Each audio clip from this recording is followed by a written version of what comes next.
ya kan ya. Nah, yang mengembarkan kaos siapa? Ya kan? Yang memvideokan siapa? Nah, dicari saja gitu loh. Nah, dicari saja gitu loh. Nah, dicari saja gitu loh. Miftah Maulana Habibur Rahman melakukan aksi bagi-bagi duit. Berdasarkan informasi yang diperoleh, aksi itu diduga bisa merupakan bentuk kampanye Capres-Capres nomor urut 2 Prabowo Subianto Gibran Rakabuming Raka. Pasalnya tidak hanya uang yang dibagikan, namun juga kaos bergambar Capres. Dan ketika sebagai dai, beliau menyampaikan bahwasannya itu adalah kegiatan sedekah yang dilakukan oleh salah seorang jamaah beliau, saudagar Agnia, yang kemudian secara rutin membagikan sedekah-sedekahnya. Dan kebetulan Gus Miftah hadir di situ, kemudian Gus Miftah diminta untuk ikut membagikan sedekah tersebut. Jadi tidak terkait dengan kegiatan politik. Kalau kemudian di capture, kemudian di screenshot seolah-olah itu kegiatan politik, itu tentu adalah pihak lain yang memaknai begitu. Baik, ya, ini klarifikasi. Miftah mengatakan bahwa bagi-bagi uang itu terjadi saat dirinya diundang oleh Haji Her di Pamekasan, Madura, Jawa Timur.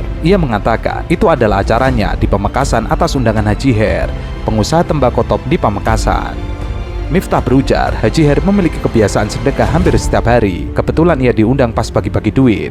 Diminta Haji Her untuk bagi-bagi duit, masa ia menolak? Minimal ia mendapat pahalanya. Uang dalam bagi-bagi duit itu berasal dari Haji Her dan tidak ada kaitannya dengan politik. Ia lalu meneruskan, kok ada kaosnya Pak Prabowo dan sebagainya. Silahkan tanya yang memvideo dan yang membawa kaos, maksudnya apa? Jadinya dianggapnya kan? Terus apa yang harus kami lakukan? Ya, jadi gini, yang kami lakukan adalah meminta semua pihak membuat laporan ke penegak hukum, ya, ke aparat penyelenggara di bidang pengawasan, yaitu Bawaslu, gitu loh. Daripada ya kita saut menyaut di media sosial dan lain sebagainya, nggak produktif, saya pikir. Lebih baik ke penyelenggara pemilu bidang pengawasan, itu yang akan tahu dan itu yang akan melakukan audit, gitu. Miftah menegaskan bahwa dirinya bukan bagian dari tim kampanye nasional pasangan Capres-Capres nomor urut 2 Prabowo Subianto dan Gibran Rakabuming Raka. Ia mengatakan ia bukan TKN, mau money politik kok terang-terangan, kalau money politik ia sembunyi-sembunyi. Hal senada juga diungkapkan oleh jubir TKN Prabowo Subianto Gibran Rakabuming Raka, Daniel Azhar Simanjuntak. Ia mengatakan bahwa Miftah bukan bagian dari timnas kampanye nasional pasangan Capres-Capres nomor urut 2 Prabowo Subianto Gibran Rakabuming Raka. Hal tersebut dilakukannya saat dalam kegiatan dakwah. Gus Miftah ini ya, dia bukan TKN. Ya, bukan tim kampanye, bukan pelaksana kampanye, dan sudah dijelaskan. Mestinya teman-teman juga sudah mendapatkan informasi. Dia di tudingan Amin yang mengatakan ada suratnya. Nanti dulu. Ya, tudingan Amin yang ada di suratnya. Ya, makanya saya sudah dapat poin Anda, gitu kan ya.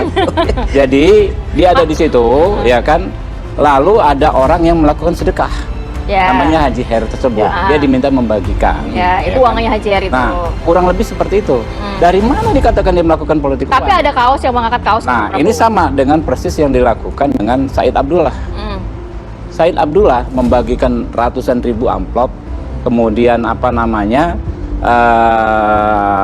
sembako dalam konteks sedekah yang dilakukan waktu itu, ya kan ya. Nah, yang mengembarkan kaos siapa? Calon Wakil Presiden nomor urut 1, Muhaimin Iskandar, tengah menunggu waktu yang tepat untuk melaporkan gerakan politik yang mengintervensi dukungan para Kiai Nahdlatul Ulama kepadanya dan Capres Anies Baswedan. Caimin mengatakan, Timnas Anies Baswedan kini sedang menunggu para Kiai melaporkan gerakan politik uang yang meminta mereka menghentikan dukungan kepada paslon nomor urut 1. Jika kesaksian dan bukti sudah terkumpul, tim Anies Muhaimin akan melaporkan kepada Bawaslu. Seorang Kiai di Jawa Tengah dan sempat diunggah di salah satu YouTube dan kita bisa lihat itu. Tapi suasana ini memang sudah lama kita rasakan dan semakin terasa di akhir-akhir ini. Jadi apa yang diungkapkan oleh Gus Imin, memang beliau dapat laporan dari beberapa kiai yang didatangi dan beliau menyampaikan ada titipan yang sifatnya meminta supaya kiai-kiai yang bersangkutan untuk tidak membantu memenangkan pasangan kami. Caimin menyebut ada gerakan politik dengan menawarkan uang besar menghentikan dukungan para kiai kepada calon nomor urut 1. Kalau itu bukan kecurangan, itu namanya money politik, di mana beberapa orang kami didatangi.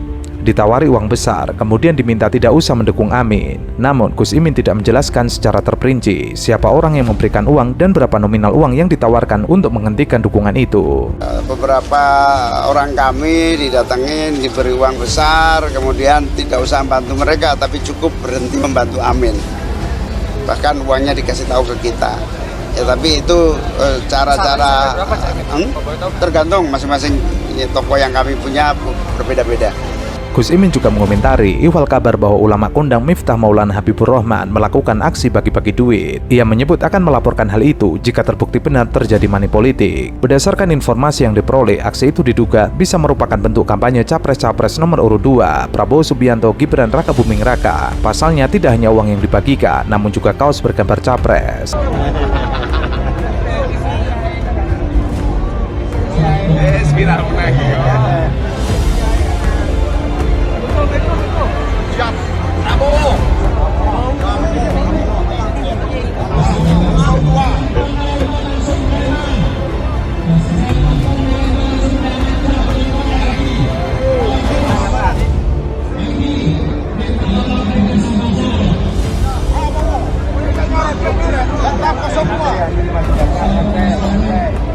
Gus Imin menyebut jika dalam kasus itu memang terbukti adanya praktek politik uang dan money politik, Timnas Amin bakal melaporkannya ke Bawaslu. Sebelumnya, ulama kondang Miftah Maulana Habibur Rahman atau Gus Miftah menampilkan dirinya sedang bagi-bagi uang di Pamekasan Madura. Hal itu kemudian viral di media sosial. Hal itu karena yang bersangkutan dikenal sebagai pendukung salah satu calon presiden nomor urut 2. Dalam video tersebut, Miftah nampak membagikan uang 100 ribuan kepada masyarakat yang mengantri di sebuah ruangan. Pemberhentian Kiai Marzuki, yang rugi bukan Kiai Marzuki, yang rugi PBNU sendiri. Orang sehebat Kiai Marzuki bisa diberhentikan. Tidak ada di NU kultur pemberhentian. Jadi yang rugi justru PBNU menurut saya. Enggak, bukan urusan saya ya. Tapi saya sebagai orang NU, lahir besar di NU, nggak ada di NU kecuali sekarang ini pemberhentian itu. Makanya yang rugi bukan Kiai Marzuki, yang rugi PBNU.